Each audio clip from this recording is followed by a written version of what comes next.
Today, with Professor Fidelis Allen, we get to go deeper inside what's happening within Nigeria.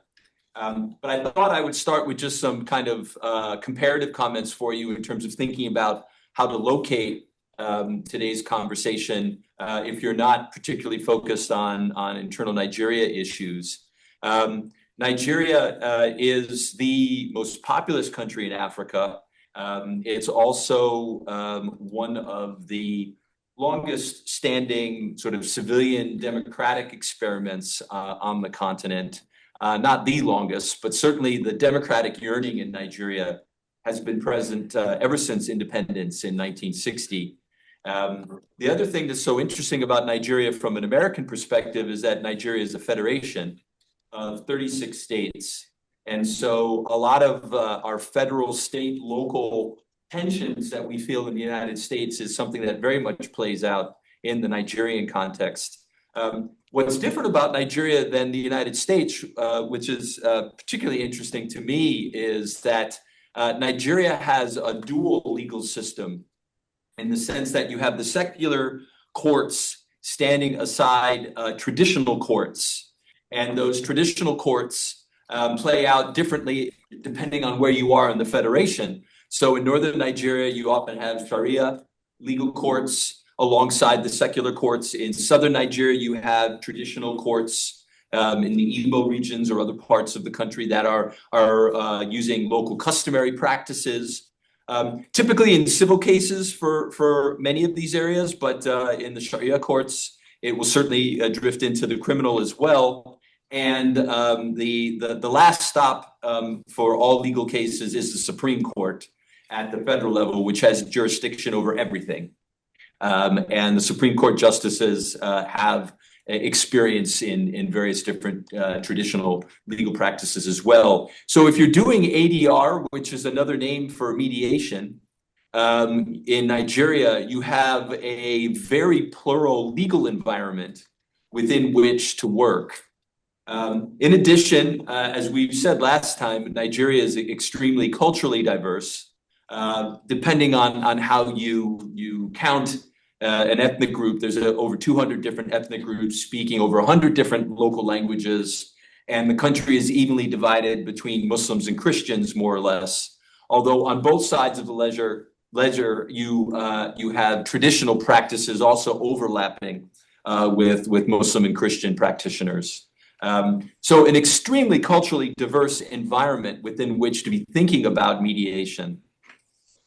In addition, Nigeria over the last 20 years at least has seen a massive uptick in levels of violence. And the ability of the federal and the state governments in many of the states of the federation to police and to control security issues within their own borders has fallen dramatically. We've seen independent self-determination movements in some parts of the federation. We've seen Islamist groups in parts of the federation. We've seen other ethno-nationalist groups in other parts. So there's been an increasing growth of challenges to the federal, state, and local governments to control their areas. In addition, Nigeria is sort of the quintessential resource curse state in the sense that there are massive oil reserves and other sort of mineral reserves across Nigeria. And this has led over the years to a massive amount of funds returning to state coffers, which has since the 1970s seen an increasing level of corruption all across the federation, such that government efficiency has dropped as a result of this. So the paradox of the resource curse plays out very strongly in Nigeria. So all of this is happening in a perfect storm of issues for Nigeria that scholar practitioners like Professor Allen have waded into this extremely difficult environment and have come out with a host of very important lessons that I think are very transferable to the United States and a lot of other places around the world. So I foresee our conversation getting deep into Nigeria, but also having a lot of really important comparative dimensions that I hope we'll talk about today. And maybe after Professor Allen makes his opening remarks, I'll probably throw out a couple of comparative questions for him along those lines to sort of seed that conversation.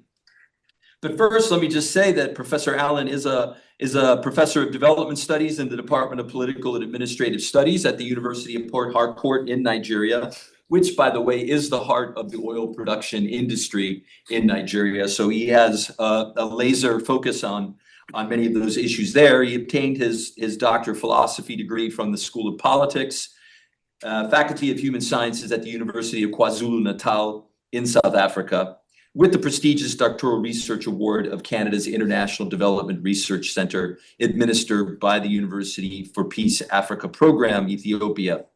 The University of KwaZulu-Natal also awarded him a doctoral scholarship.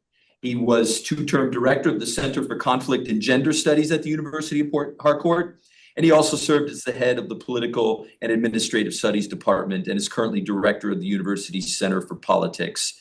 So you can see he brings a tremendous amount of experience, both as a scholar and a practitioner in this area. So please join me in welcoming Professor Fidelis Allen.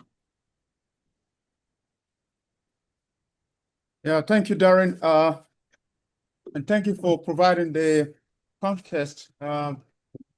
It was a very rich one, the background. So I'm very grateful for that. I would say that I'm very grateful for the opportunity, the privilege of being part of the talk series at J.B. Kroc Institute of Peace Studies, University of San Diego. So thank you to everyone over there. I'm focusing my discussion on ADR practice in Nigeria, prospects and challenges. There's no question that conflict dwells in all politics and human relationships, perhaps even more horrifying for politics because it is the realm for power struggle. Individuals, families, organizations, communities, and the global community suffer enormous material and human losses whenever conflicts escalate into violence. Fast, cost-effective dispute resolution is vital for preventing such losses at all levels of human relationships. So drawing from lessons I have gained from experiences as an ADRO practitioner, encompassing roles such as peace educator, curriculum developer, community service provider, peace, conflict and security analyst, negotiator, facilitator of restorative justice and environmental peace building processes, and licensed registered neutral at the River State Multi-Door Courthouse. I will explore the state of ADRO in Nigeria, look at the prospects and the challenges of deepening it in our own context. I will argue that ADR holds considerable promise for resolving disputes across sectors, including contributing to peace building within Nigeria's political landscape. Beyond reducing the cost associated with litigation in courts and election tribunals, ADRO can also mitigate the risk of political killing and criminal violence by being incorporated as a clause within political party constitutions or rules and rigorously enforced. An inclusive or participatory ADRO process and protocol within political parties would strengthen internal party democracy and foster a culture of nonviolence in electoral politics. Moreover, the emergence of multi-door courthouses and the development of private ADRO centers in Nigeria highlights the potential of ADRO and conflict resolution across diverse sectors. So I have sort of given you a summary of what I want to talk about. Well, let's even look at what ADRO means. I believe every one of us here knows what ADRO means. It comprises a range of methods used for settling disputes, in contrast to litigation. These include arbitration, mediation, negotiation, early neutral evaluation, and conciliation. These methods have several advantages over litigation. For example, they are flexible, informal, less costly, and not adversarial. Scholars tend to use conflict and dispute interchangeably, although some have attempted to distinguish the two concepts. The difference is conceived in terms of scale and number of parties. Conflict refers to those with extended parties and magnitude, whereas disputes fall on the other side of the divide. In reality, these concepts appear to be one and the same. Lawyers are primarily trained to restore disputes through litigation. Related to this is the fact that people respond differently to disputes when attempting to resolve them. In the modern era, litigation has been the dominant approach.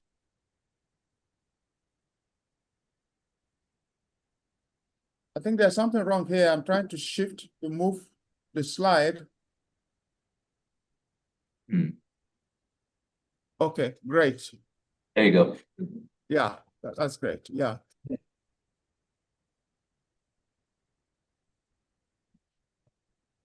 So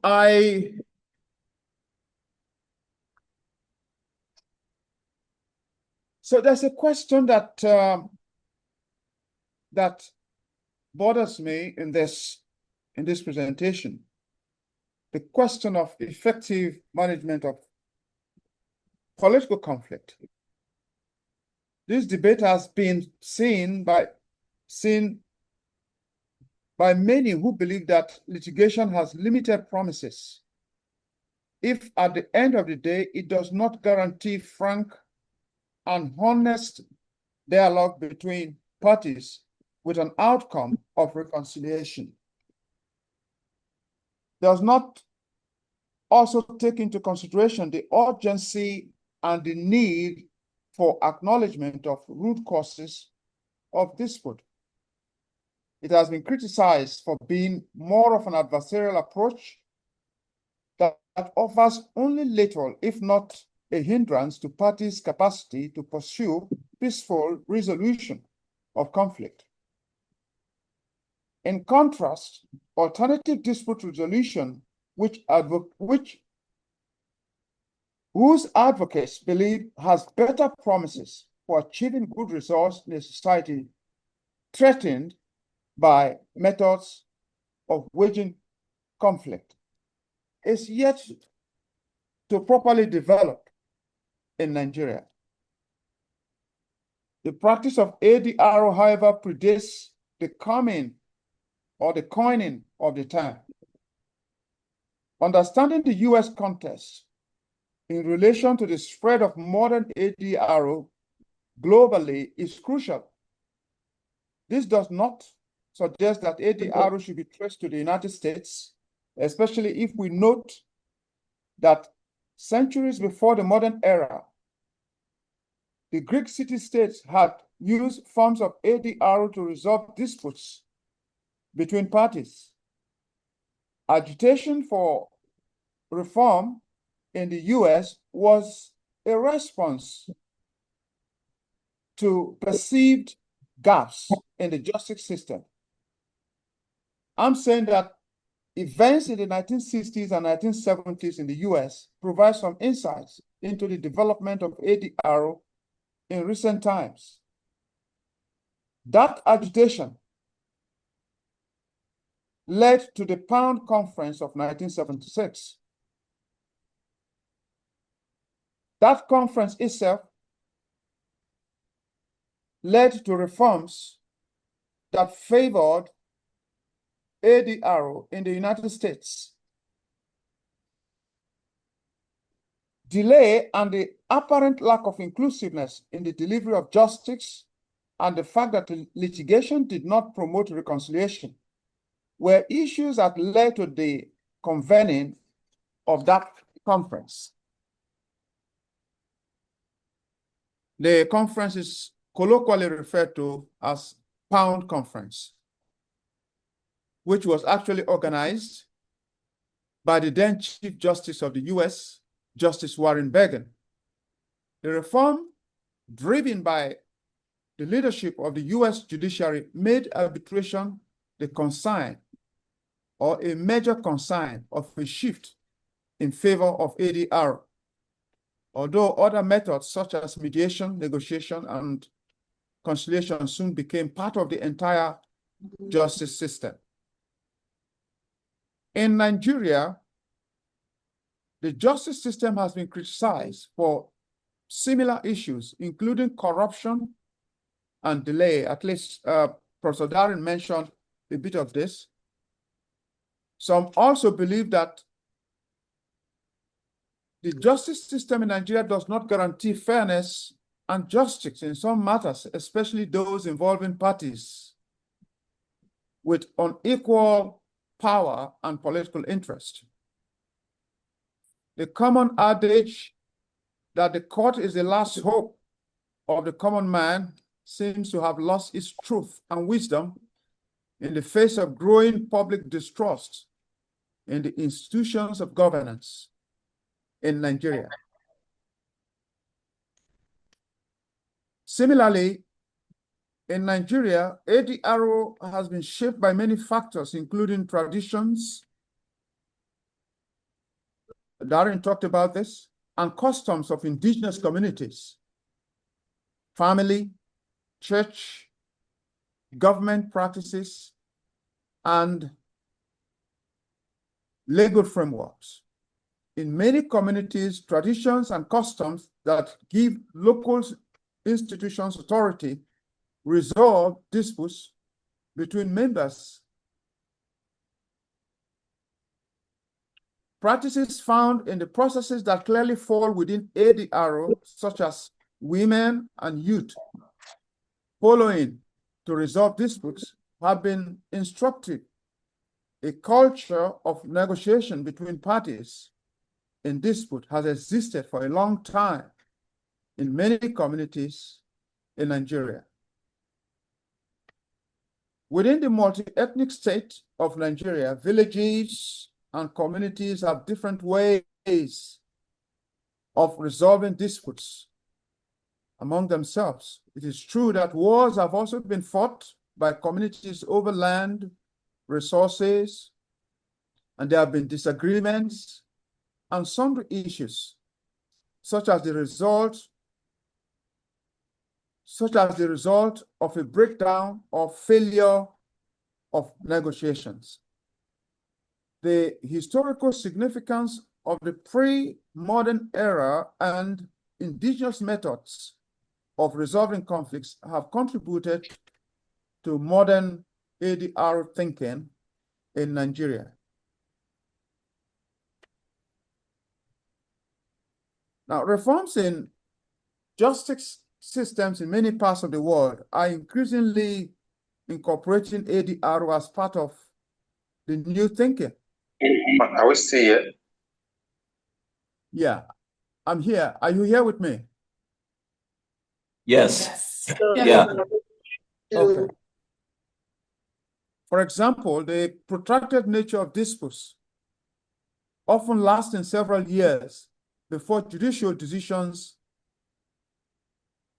are made, and the growing threats to security and peace in countries are sources of concern.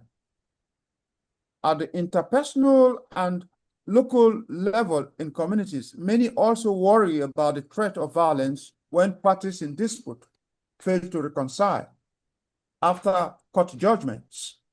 In some cases, parties in disputes continue their dispute after the court has ruled, using other methods that include violence and generational hostilities. In addition, use of violent tactics is a significant concern for communities experiencing insecurity and distrust of public institutions. So the development of ADRO as an integral element of the modern justice system suggests it can assist in resolving many societies' struggles with destructive conflict. Let me quickly say that the conversation today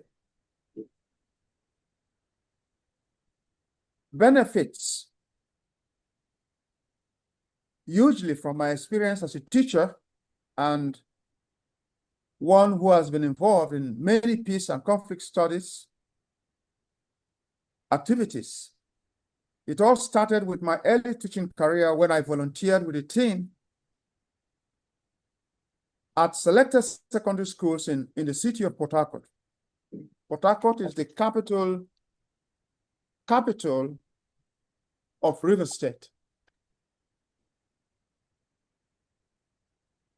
So I did that under the auspices of the Center for Global Nonviolence, Nigeria, to teach students nonviolent methods of dispute resolution. My experience as a part-time pastor in the Redeemed Christian Church of God in Port Harcourt also matters as it involves regular faith-based dispute mediation within the church with members. I served as convener of the River State Conflict Management Alliance from 2016 to 2018 during my tenure as director of University of Port Harcourt Center for Conflict and Gender Studies. This role entailed regular collaborative analysis of conflict and security threats in River State and suggestions of response to government agencies, security forces, and civil society organizations. Finally, my current role as a neutral at the River State Multi-Door Courthouse and leader of its accredited private ADR Center, Harmony Arbitration Mediation, and Peacebuilding Center in Port Harcourt provides further context. So this piece, my talk this evening, benefits from the insights and lessons gained from these experiences, particularly from my involvement in many court-connected disputes assigned to me by the River State Multi-Door Courthouse. At the River State Multi-Door Courthouse, I have successfully mediated or co-mediated more than 12 cases in the last 18 months. This participant approach offers an opportunity to understand and explain the prospects of ADR in political disputes, drawing very relevant lessons from mediating environmental, natural resource, family, land, and commercial disputes in the Niger Delta within a broader goal of enhancing stability, peace, and security. Furthermore, it sheds light on the challenges Nigeria faces as ADR becomes increasingly integral in the justice system amidst threats to security posed by a growing culture of criminal and political violence. My most profound assumptions around ADR that have informed my style of mediation derives from the transformative theory of mediation espoused by Robert A. Bush and Joseph P. Folger, who wrote The Promise of Mediation. The transformative approach to conflict. Conflict creates crisis for parties, leading to weakness and self-absorption. Humans have inherent motivation and capacity for conflict transformation. Finally, parties can resolve conflict by themselves when aided or supported to shift positions through empowerment and recognition. These three propositions are embedded in ADRO approaches, especially mediation, to inform models that do not simply seek settlement, but support the agency or autonomy of parties to realize their potential for transforming conflict. This speaks to a participatory model that points to a transition from weakness to strength in finding peaceful solutions to conflict. The transformative theory of mediation, as articulated by the aforesaid scholars, mainly redefines conflict management by focusing on parties' inherent ability to deliver change in conflict situations. In contrast, traditional ADR models that focus on as the main goal see conflict as an opportunity for relational and personal transformation. Now, I want to look at the status of ADR practice in Nigeria. Disputes are of different types and scales. Their management using specific ADR methods depend largely on the environment and issues. For example, institutional, environmental, family, relationship, and commercial disputes vary according to issues and region. In the Niger Delta, since oil became a key revenue-earning commodity for the government at all levels, of course, Nigeria is a federal state, as you already know, with the center having ownership of all petroleum resources in Nigeria. But there is a statutory approach to sharing income generated from the production of oil. So, since oil became a key factor in the revenue earning capacity of the government, it has been a source of conflict between communities and corporations and the government. So it has been about struggles for the protection of the environment from pollution arising from activities of corporations in the oil business. The impact of the oil establishment on the environment, issues of material benefits, and ownership struggles have been at the center of dispute between communities on the one hand and oil corporations and the government on the other. So the government, local contractors, youth, women, oil companies, community leaders, and host communities are key parties in these disputes. As early as the 1990s, the founding leaders of the movement for the survival of Ogoni people, MOSOP, engaged in a series of agitations to protect their environment address economic and political marginalization, and secure recognition within the Nigerian federal system as a significant contributor to the national economy through oil production in their communities.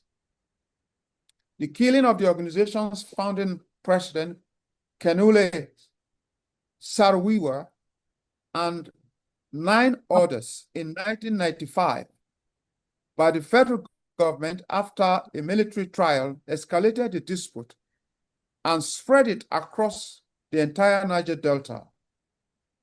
Many saw the killing as an attempt. Hello?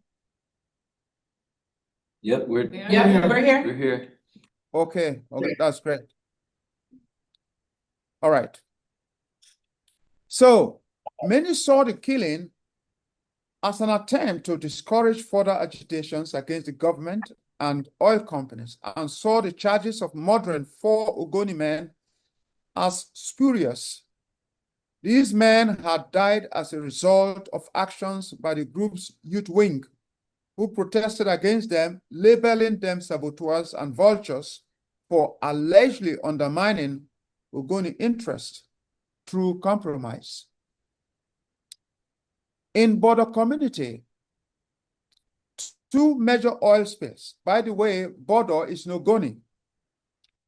So 2 major oil spills that occurred in that community in 2008,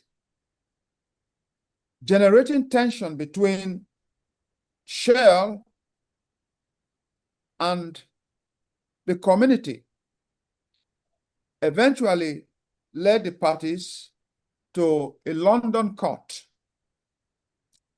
That dispute ultimately was settled out of the court with compensation paid by the company.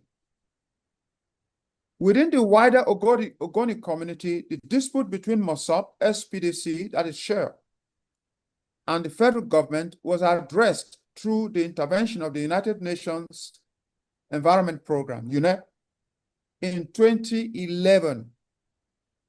UNEP's subsequent environmental study produced a report containing recommendations aimed at resolving the dispute, which centered on pollution of water, creeks, mangroves, forest, soil, and air, and its impact on livelihoods of local people. To date, the implementation of aspects of that report includes cleaning the polluted environment and delivering livelihood support to youth and women across Ogoni through the Hydrocarbon Remediation Project, HYPREP. It also includes the newly established Federal University of Environment and Technology located in the heart of Ogoni. These responses to the grievances that led to the killing of prominent Ogoni leaders are important for analyzing environmental alternative dispute resolution and resource-based conflict resolution in the Niger Delta. Furthermore, oil security remains a crucial interest for the federal government in Nigeria, given that no oil has been extracted from Ogoni soil for over 20 years due to the ongoing dispute. It is instructive to note it is instructive to note the role of the Niger Delta Development Commission, an agency of the federal government that was established with a mandate to deliver development in the Niger Delta, where agitations have been very robust against oil companies and the federal government. NDDC was formerly known as the Oil Mineral Producing Areas Development Commission, established in 1992. It was created by the federal government to address the challenges and concerns of the Niger Delta people through development projects.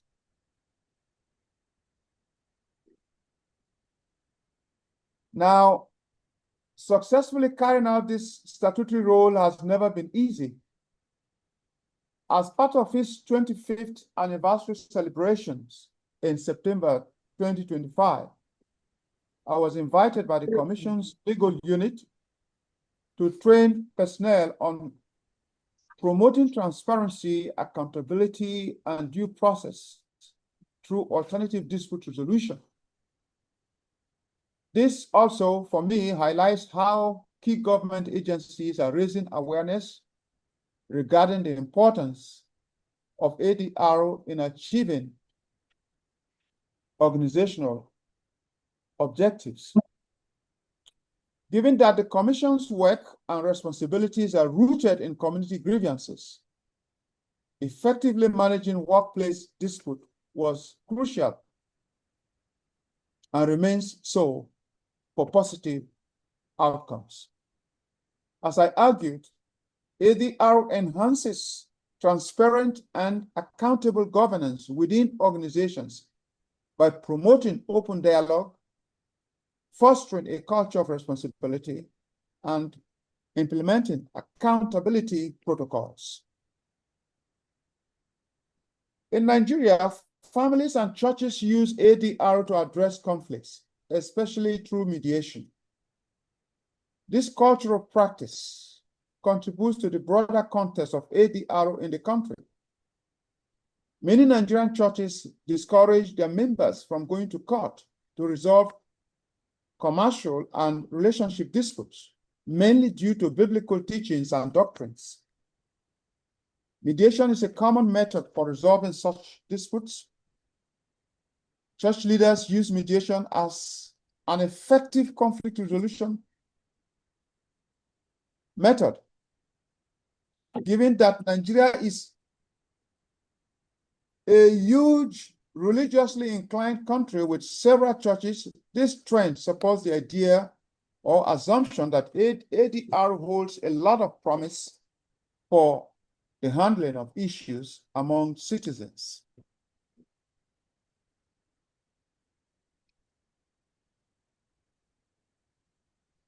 I would like to talk about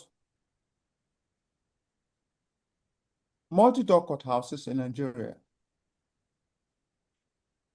Fidelis, I just want to jump in real quick just for the time check. We have about 30 minutes left, and so we want to make sure there'll be some time for questions. So I see you have a couple of slides. I just wanted to give you a heads up to make sure you have time to address your main points. Okay, let me quickly say, because I've been trying to take you through the status of ADR practice in Nigeria. So let me quickly conclude this section by saying that in the last couple of years, there have been a gradual change or increase in the number of modern ADR institutions. As of today, Nigeria has 23 multi-door court houses, which is indicative of a shift in favor of ADR as a method for addressing conflict, disputes in Nigeria. But it's not just this number. To have 23 multi-door court houses in Nigeria means that there are legal frameworks for their operations. And so the state houses of assembly have also come up with legislations to provide the necessary framework for the operation of public ADR centers, such as the multi-door court houses. But we've also seen that the global community, the international community also has legal framework, international law that supports or serves as a boost for national response to ADRO as a method and as an alternative method for resolving conflicts in countries. And so the Singapore Convention of 2019 and a few other instruments, legal instruments, are already in existence, giving Nigeria that international legal atmosphere to ensure that more institutions, ADR institutions, modern ADR institutions are created to respond to issues. Now, there are challenges in the practice of ADR and its development in Nigeria. For example, Nigeria has 23 multi-door courthouses, but there are 36 states in this country. So the rest of the states that are yet to formulate the relevant laws to support ADRO is actually a big challenge. And it is also clear that not all the 23 states that already have multi-door courthouses are doing well at the same level or pace. There's also limited public awareness on ADRO and its benefits on the part of lawyers and parties in dispute. Many lawyers do not have the conviction that ADRO is beneficial to society and beneficial to them as well because of the material benefits they gain from litigation. So there's also this idea of expectations that ADR services at multi-door courthouses should be free, and this is completely wrong. You know, many think that ADR services should be free, but that shouldn't be the case. And I think it's because of very poor understanding, you know, of the value of ADR when it comes to supporting peace building in society. There's also the problem of wrong mindset among staff of public ADR centers. And then there's this problem of limited funding because every multi-door courthouse requires resources to provide the facilities that are needed for effective delivery of services to the public. And then there's also the problem of difficulty in the handling of recalcitrant parties who refuse to cooperate or even resist.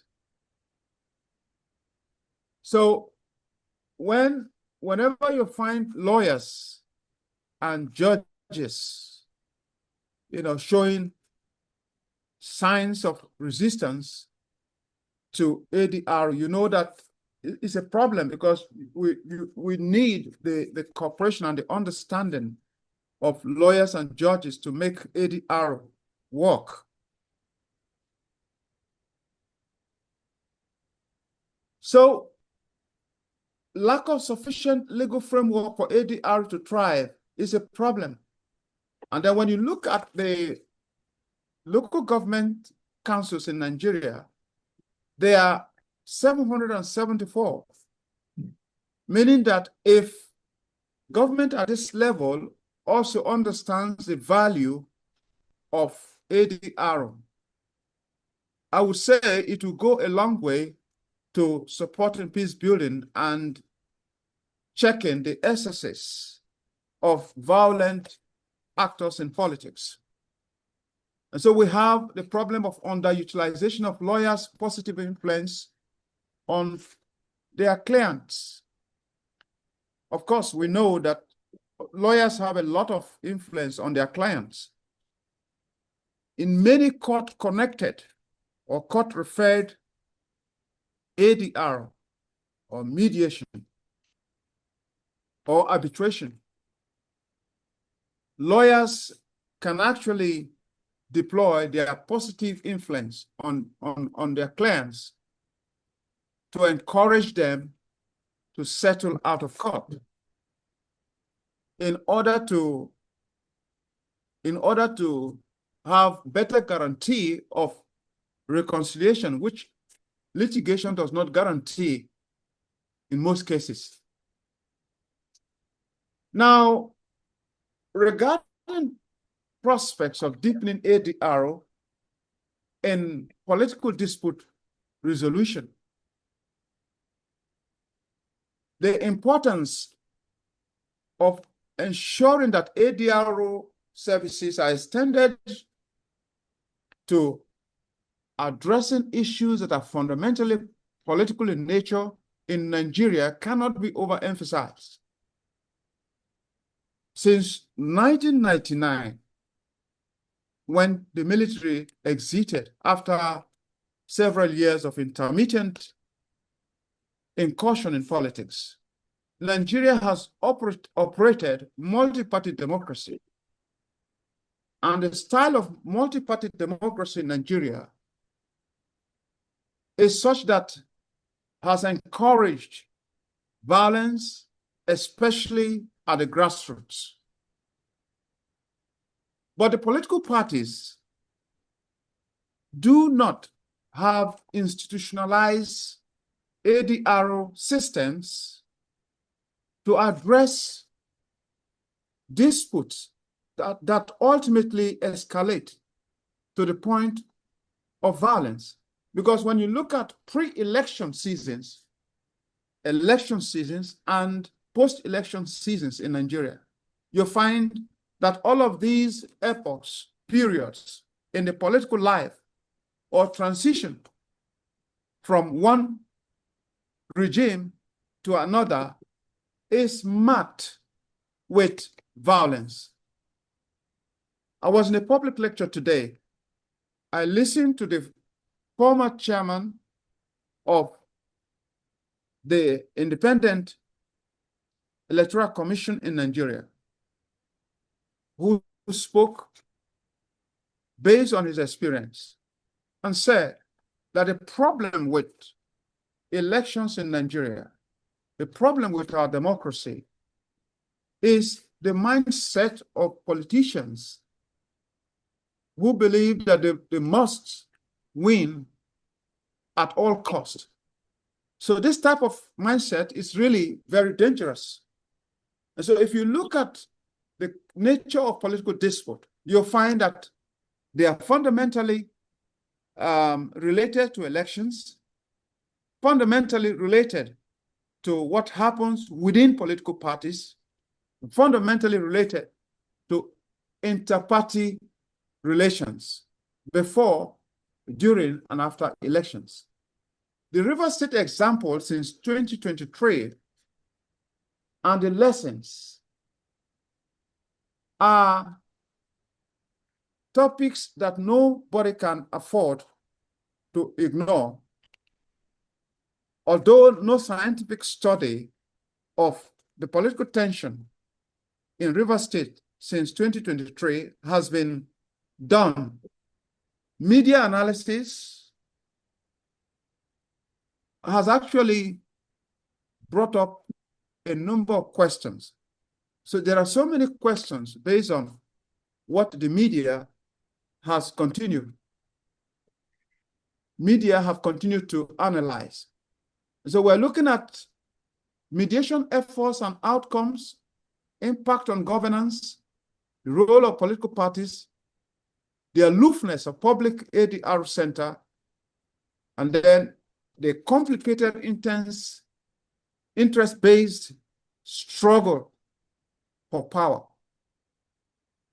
So the lessons are many and multidimensional. The risk of escalation and governance paralysis due to deep-seated ethnic and cultural interference in the origin and management of the dispute. And so parties in the dispute, talking about the key parties and the shadow parties, groups, parties, complicate matters with their interest-based participation in the conflict, making it necessary for professional neutral ADR practitioners to be allowed to help in the interest of governance and stability. Insecurity and visible lack of governance activities could have been avoided with the use of political alternative dispute resolution early enough. The dispute had developed in stages with signals for escalation. Escalation. But the ruling party in the state that ought to have had a way of addressing the issues as they emanated did not actually do that. So court decisions and interpretation of laws are crucial aspects of resolving disputes, as expected of the judiciary in the application of the principles of separation of powers. The political conflict in the state shows that it is high time relevant laws were made to integrate political, institutional, and individual responses to disputes to avoid escalation and their effects. The judiciary can drive this process by encouraging political actors to seek ADR solutions in political party resolution systems, conflict resolution systems, public and private ADR centers, and one-on-one negotiations to reduce the adversarial and violent approaches that have defined politics and threatened citizens' security. By encouraging citizens, for example, candidates struggling to become flag bearers of political parties to go to ADR, courts can be decongested to gain speed in the dispensation of justice. The present state of congestion of courts contributes to delay in judgments, of which impatient parties often stand the risk of waging conflicts along with violent tactics. On the other hand, political parties, by institutionalizing ADR internally, can make dispute resolution more effective against the current ad hoc nature of mediation efforts to resolve issues. Nigeria has the highest record of defection of politicians from one party to another in Africa. Every defection reflects dispute in the pursuit of political interest and the sign that political coercion is problematic. Okay, I think I would like to conclude by saying that ADR holds a lot of promises. The risk of escalation of disputes can be avoided if political parties see conflict resolution systems, institutionalizing conflict resolution systems as a priority. And so what that means is that there's need to institutionalize political alternative dispute resolution, which is actually a new concept in the language of dispute resolution. There's need to create special multi-door courthouses with neutrals disconnected from partisan politics. I think that this will help in discouraging litigation. Often litigations do not make society cohesive or make the political atmosphere cohesive and peaceful. So there's need for specialized multi-door courthouses. Now, prospects are very positive with the growing interest that governments have now, state governments especially, have now in ADR or public ADR institutions. So there's need for institution building.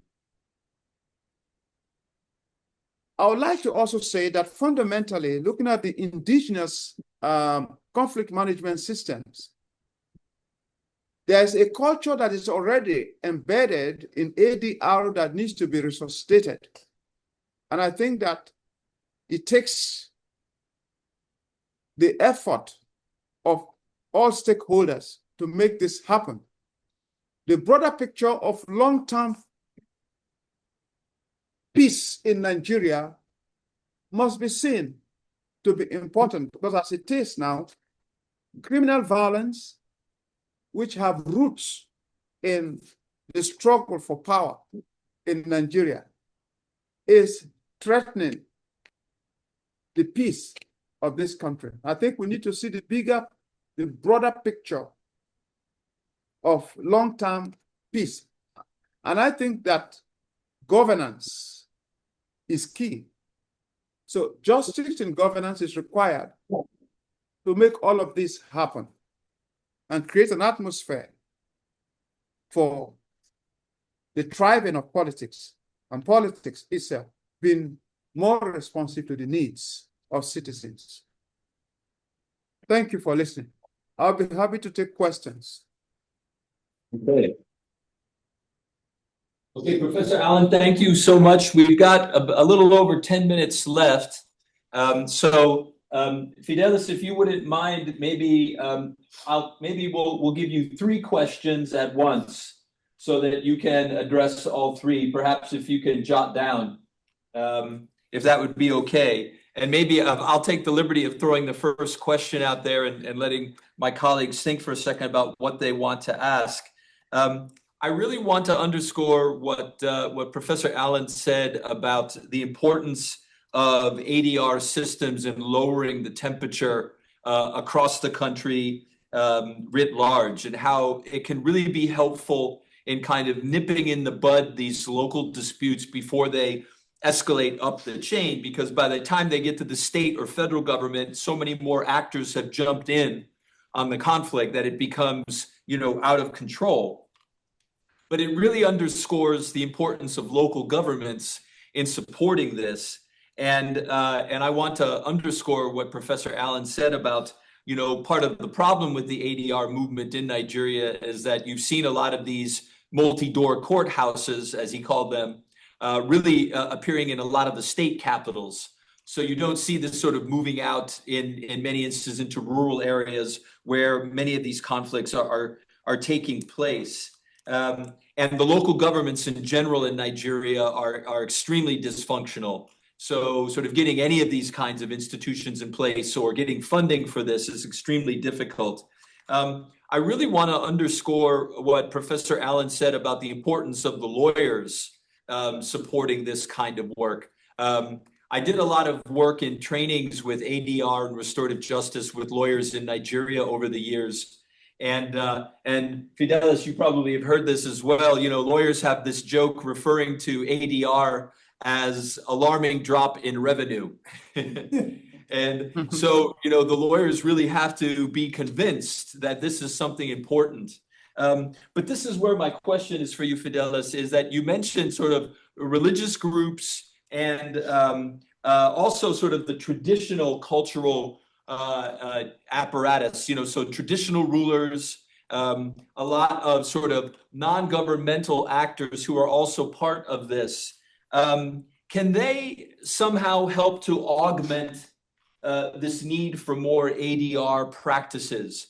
Are there vehicles that you see there for religious institutions, cultural institutions, nonprofit groups to try to get better organized to augment some of what the state is not doing in terms of ADR? So that's our first question. Do I have a couple other questions here folks want to raise for Professor Allen?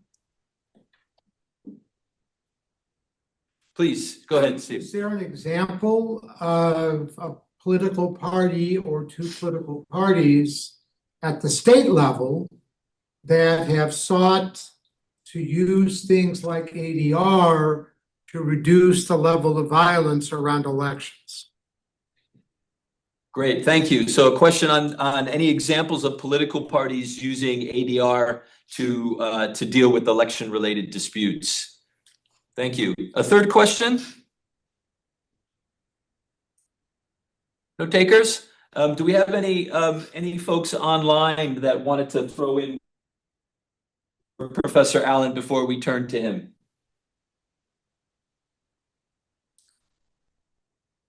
Not saying anything in the chat. Okay, okay, that's fine. So we can take those two questions and we'll see how much time we have left. So go ahead, Professor Allen, please. Yeah, thanks, Darren, for your question. Yes, the non-state sector can be expected to contribute to the practice of ADR. They are already doing it. And so when I mentioned churches using ADR to address disputes among members, it is real because the church is an organization of people. And so long as you have people interacting, people in relationships, they are very likely to have issues, disputes. And so the church always would encourage, would use ADR to resolve disputes among members. I think that what is needed is making it more institutionalized, because often you find that churches simply do ad hoc intervention, in disputes. They do ad hoc intervention. Make it part of a culture that can live, transcend current leadership of the church. So if there are so many churches in Nigeria, if all the churches think of ADR in terms of institutionalizing it, I'm sure that it will help, because you have you have Christians everywhere in this country, and in the south of this country, you have more than 80% as Christians. And so we'll go to church. So it will make some good impact. Now, as for political parties, yeah, so even traditional rulers in communities, although there has been some level of problematic relationship between traditional institutions and subjects, and traditional rulers and their subjects, because of the influence of industry and misplacement of priority. You have many young people today who have very little respect for traditional rulers. But families still have very deep respect for how matters or disputes are resolved between members. So that culture is still on, within families in many parts of Nigeria. So, but there are a few communities as well that traditional rulers are still influential, who are able to resolve conflicts. And there are women groups as well who resolve conflicts among them. And there are youth organizations who also resolve conflicts among them. I think all of this form,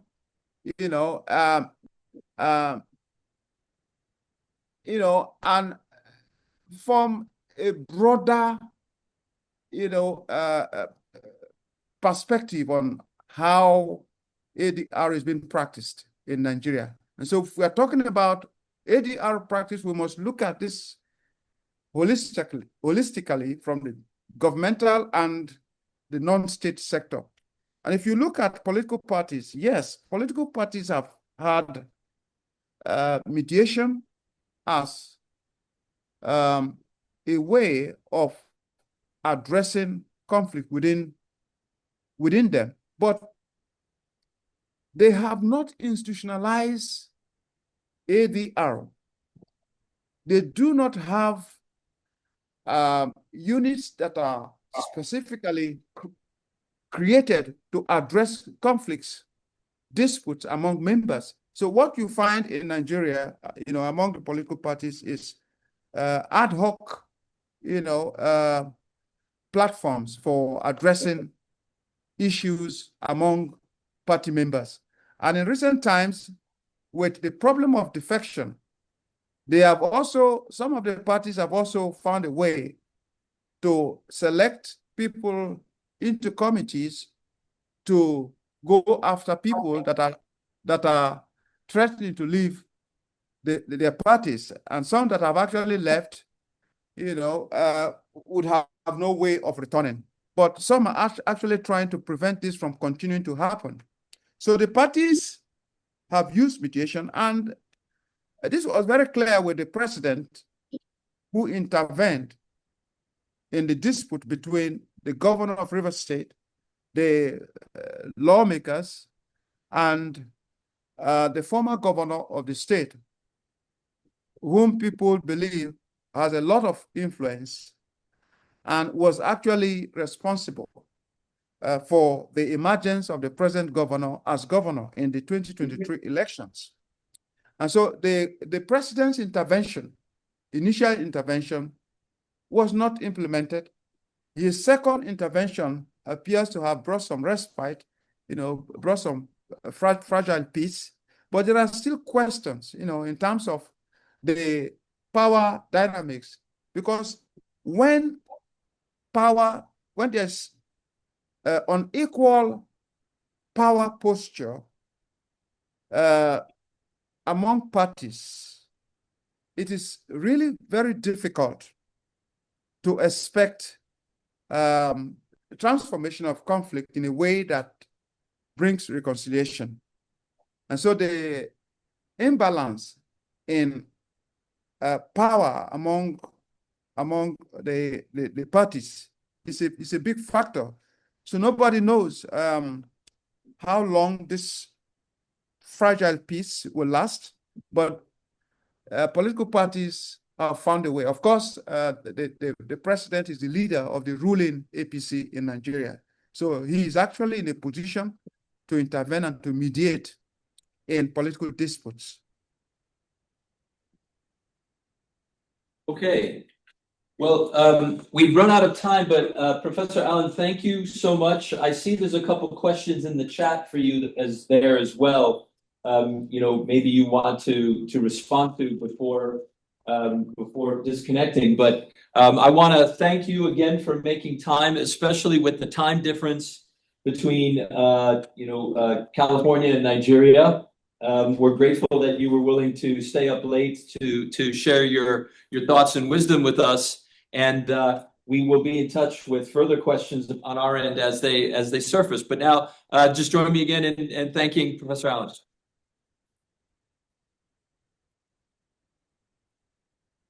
Yeah, thank you very much.